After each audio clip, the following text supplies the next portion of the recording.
Անդրադառնալով հարկային բեռին եւ բռնությանը, ինչպես դուք նշեցիք ձեր խոսքում, պետք նախագահը այդ համոզումը չունի եւ իր վերջին ասուլիսում վստահեցրել է, որ պետք չէ բեռ անվանել մի բան, որը որ նվիրատվություն է ընդհանուր համընդհանուր երջանկության համար։ Ձեր դիտարկումները։ Ես խորհուրդ կտամ պետք նախագահին գաղթասահմանադրություն հասկանալ ընդհանրապես հարկերի ուղղությունը որտեղ են կայանում, որտեղ հարկը մի կողմից սահմանադրական պարտականություն է, հաջորդ կողմից շարունակվում է լինել հարկային օրենսգրքով կարգավորվող ծախս, բեռ, հարկատուի ուսերին, եւ մյուս կողմից ինքը հարկը պետք է լինի ոչ թե երջանկության չափիչ, այլ հարկը պետք է լինի որոշակի ծառայությունների վճար։ Այսինքն մարդը պետք է ունենա ապահովվածության զգացում, անվտանգային առումով, առողջապահական առումով, կրթական առումով, ապագայի կանխատեսելիության առումով եւ այսպես շարունակ բոլոր ոլորտները կարող ենք թվարկել։ Հետեւաբար եւս մեկ անգամ կոչս պետք նախագահին հարկերի էությունը լավ սերտել, նոր խոսել հարկերի մասին։ ՀՄԶ-ների ինչ-ինչ հարկային պարտավորություններ թաքցնելու մասին էլի տեսակետներ են հնչնում պաշտոնական շրջանակներում, այս առնչությամբ որպես մասնագետ ինչ համոզում ունեք դուք։ Խորհուրդ կտամ հարկերի թաքցնելու փոխարեն իրենք խոսեն հարկային բռնության վերաբերյալ։ Բոլոր ոլորտներում հարկային հարձակումների սկսած խոշոր բիզնեսից շարունակելով մանր միջինով մինչև միկրո եւ մինչև ֆիզիկական անձինք։ Ինչով է պայմանավորվում բյուջեն լցնելու։ Հայաստանում կա բյուջեն լցնելու խնդիր, 2025 թվականի ընթացքում մոտավորապես 400 միլիարդ դրամի թեր հավաքագրման խնդիր ունեն, ընդ որում հենց այսօր ներկայացվել է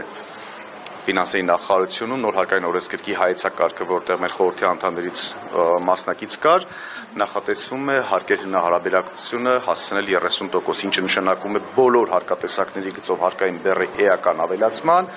ինչը մի մասնիկն են քաղաքականության, պետական ապամոնտաժման, ընդամենը մի բաղադրիչն է, որ այդ թվում հարկերով ծանրաբեռնեն մարդկանց, որպեսզի թողնեն եւ գնան Հայաստանի Հանրապետությունից։ Վերադառնալով հենց օրվա օրակարգերին, հատկապես որպես Հայաստանը ես եմ նախաձեռնության ղեկավար, ինչպես եք գնահատում Փաշինյանի եւ նրա տիկնոջ հայտարարությունները, որոնք ուղղված են հայ առաքելական եկեղեցուն,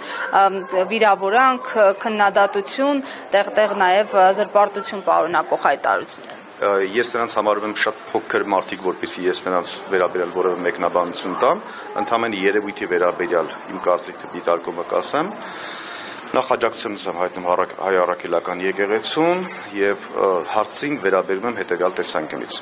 Ձեր նշած մարդիկ եկել են Հայաստանի Հանրապետությունը ապամոնտաժելու եւ լուծարման վերջնական փուլն են սկսել։ Եկեղեցին միակ ինստիտուցիոնալ կառույցն է, որը դեռևս կարողանում է ինստիտուցիոնալ կերպով աշխատել, ունենալ ազդեցություն, այդ թվում աշխարհում ունենալ ազդեցություն, որովհետեւ հենց հայտարարության մեջ էլ մեր հարգարժան սրբազան հայրերից մեկի գրված էր, որ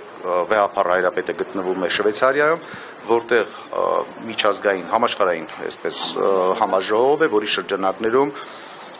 խոսում են, բարձրացնում են Արցախից բռնի տեղանված մեր հայրենակիցների խնդիրը, Արցախի բռնազավթման խնդիրը, արժանապատիվ վերադարձի խնդիրը եւ մի միջավայրում, որտեղ ադրբեջանցիների ներկայացուցիչները թողել եւ փախել են այդտեղից։ Բնականաբար դա պետք է կատաղության հասնել ձեր նշած անձանց եւ բնականաբար նրանք պետք է այդպիսի վարքագիծ դրսեւորեն։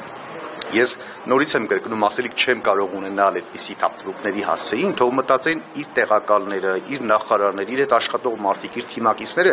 թե ինչպիսի մարդու ենթակայության, ուղղահայաց ենթակայության տակ են աշխատում, սա կարծում եմ արժանապատվության նաև խնդիր է, որովհետև ես մի անգամ մի առիթով հայտարարել եմ, շարունակաբար հայտարարում եմ, որ Նիկոլ Փաշինյանի գոյությունը ընդհանրապես յուրաքանչյուր հայի անձնական ամոթն է։